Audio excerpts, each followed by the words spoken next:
পাতানো চেয়ার টেবিলে এসে বসছেন নিম্ন আয়ের মানুষেরা। বিবাহ, খাতনা কিংবা অন্য সামাজিক অনুষ্ঠানের মতোই খাওয়ানো হচ্ছে তাদের। মন ভরে খাওয়ার পর চলে যাচ্ছেন আপন গন্তব্যে। এভাবেই চলছে গেল 4 বছর ধরে। এখানে প্রত্যেক সপ্তাহে মাংস খাওয়ায়, ডিম খাওয়ায়, যার যখন যে মানে হয় মাংস টাংস, মাছ টাছ, ভর্তা ভর্তি সবকিছু খাওয়ায়, ডাল ভাতও খাওয়ায়। ইহকাল পরকালে যেন আল্লাহ এই উদ্যোগটা খোলা থাকে, আল্লাহ তাদের বরকত দাও।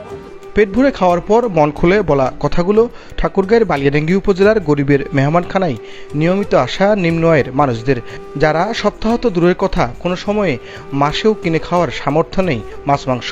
অথচ মেহমানখানায় প্রতি সপ্তাহে তাদের এই খাওয়ার ব্যবস্থা করা হচ্ছে দীর্ঘ 4 বছর ধরে।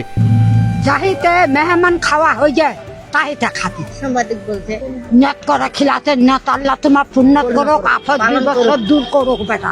যতদিন ধরে এই মেহমান খাওয়া যে প্রথম থেকে সৃষ্টির হয়েছে তখন থেকে আমরা দোয়া করি যত কবরবাসী আছে সারা বিশ্বের কবরবাসী জান্নাতবাসী হয়, ব্যস্ত নসিব করে আমরাও এই পথে যাব। আমরা সপ্তাহে একদিন খাসি দেয়, আমরা খুব আনন্দ পাচ্ছি। এইটা ইহকাল পরকালে যেন তোমার এই উদ্যোগটা থাকে। আমি প্রথম থেকে শুরু থেকেই আমি এখানে খাওয়া দাওয়া করি, কোনোদিন মিশে আল্লাহ যা খাওয়ায় তাতে শুকুর আলহামদুলিল্লাহ। আমাদেরকে যে খাওয়ায় তাকেও ভালো রাখুক আল্লাহ পাক। করোনার সময় যাত্রা শুরু হয়েছিল এই মেহমানখানার, জানালেন উদ্যোক্তা হারুনুর রশিদ। শুরুতেই এটির নাম ছিল হতভাগা সেন্টার।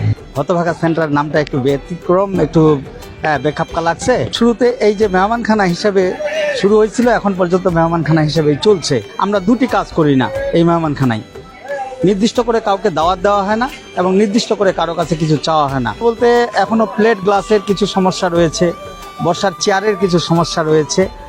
মেহমানখানার কার্যক্রমে মুগ্ধ এলাকার মানুষ, সুনাম ছড়িয়েছে পুরো দেশব্যাপী।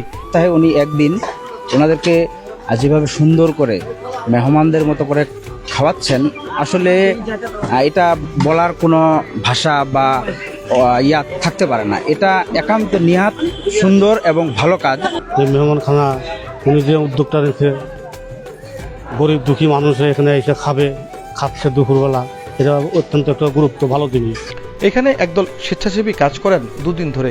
কোনো ধরনের পারিশ্রমিক ছাড়াই এই কাজ তাদের এখন নিত্যদিনের সঙ্গী। আমি সহ এখানে আমরা 4-5 জন আছি, 4-5 জন মিলে আমরা কাজ করতেছি প্রত্যেক শুক্রবার, কিন্তু আমরা পয়সা করি নি না। এখানে আজকে 4 বছর 10 সপ্তাহ আমাদের মন ভালো লাগে, আনন্দ লাগে। মেহমানখানায় শুরু থেকেই সম্পৃক্ত আছি। প্রতি শুক্রবারে বাড়িতে আর মন বসে না, কখন মেহমানখানায় আসবো, কখন এই মেহমানখানার সাথে মেহমানদের সাথে আমাদের সময়টা কাটবে। এটার আজকে 210তম পর্ব এবং এটা আজীবন চলবে, এরকম প্ল্যানিং নিয়ে আমরা কাজ করছি। মেহমানখানা টিকে থাকুক দীর্ঘদিন, এমন প্রত্যাশা উদ্যোক্তা ও স্থানীয়দের। আল মামুন জীবন, আজকের বালিয়াডাঙ্গি।